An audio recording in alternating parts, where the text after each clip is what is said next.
Каланчаку день прошел спокойно, там все под контролем активистов. Они встречают и провожают пустые грузовики и автомобили. Не обошлось и без провокаций. Бунтовали водители 3 фур, там, которые должны были сюда завезти ракушняк. Вот. Ну, мы, конечно, его не пропустили.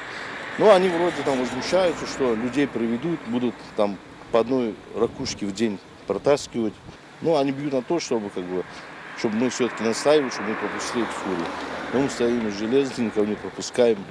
Конечная цель – попасть в Крым, вот наша цель. Поддержать крымских татар приезжают и волонтеры. Наталья преодолела 1000 километров. Сама из Киева здесь уже несколько дней. Прошла Майдан и помогала военным в зоне АТО. Сейчас видит свое предназначение на границе с оккупированным Крымом.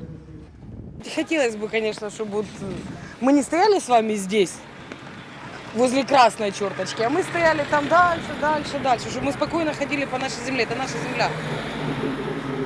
Я еще раз повторяю, я не татарка, я киевлянка. Мы Крым строили, нам его отдали пустыню. Украина ведь строила Крым. Татары строили Крым. Мы это делали. И почему мы должны России его отдать? Оккупанты, пока оккупанты не уйдут, и мы тоже не уйдем. Среди активистов есть и те, кто побывал на горячих точках в Донецкой и Луганских областях, защищали целостность Украины. Один из них – боец с позывным «Мерс». Сейчас он вместе с крымскими татарами рассказывает, семья его решения поддержала. Я на Майдане был с самого первого дня. Потом я вот это вот вижу, такое ощущение, как будто ностальгия. Кто-то отмотал пленку назад. Точно так же мы организовывали Евромайдан. Крым – это наша Украина.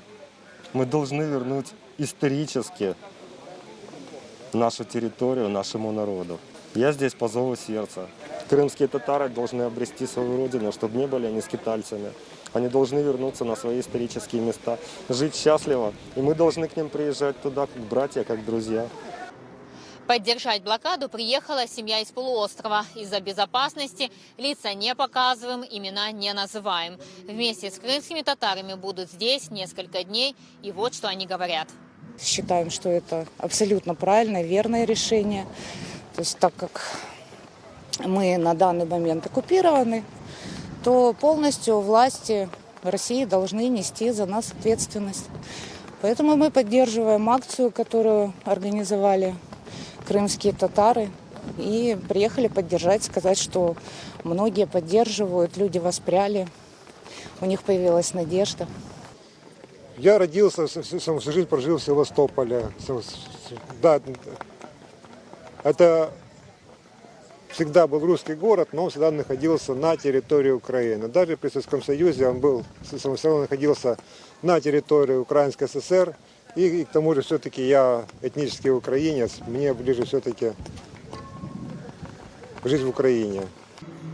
На Чаплынку сегодня приехали волонтеры из Херсонской области, привезли продукты, сейчас там 3 палатки, провели электричество. Почти за неделю пограничники и активисты работают синхронно и вместе координируют свои действия. Значить, загроз на сьогодні таких, які потребують кардинального реагування, на сьогодні немає.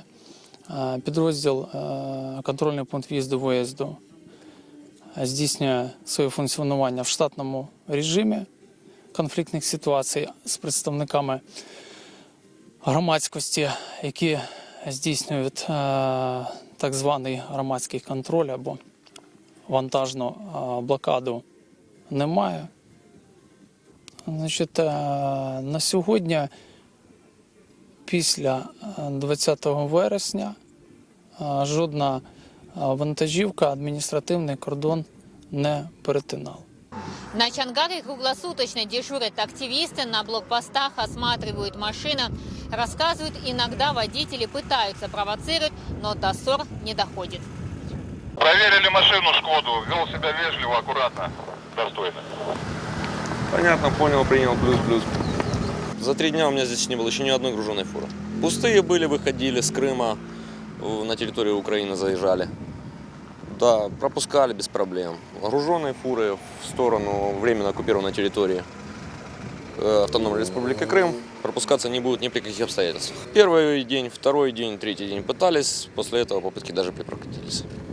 Сейчас даже никто сюда не пытается подъехать.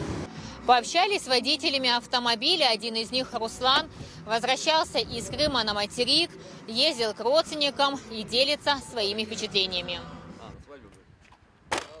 За полгода раз, наверное, поехал, один раз побыл, один день и все, и уехал домой. И как вам один день? На свадьбе побыл, что там. Свадьба как свадьба. Родственники как ваши? Жалуются немножко. Цены, космос, все космос. Как бы жить тяжеловато, говорят. И там не заправлялся, на Украине заправился и все. Сейчас на Чангаре концерт приехала группа «Контингент» Всеукраинской ассоциации ветеранов Афганистана Украины. Поют уже 20 лет. В коллективе есть участники боевых действий. Прошли Майдан. Сегодня поют активистам.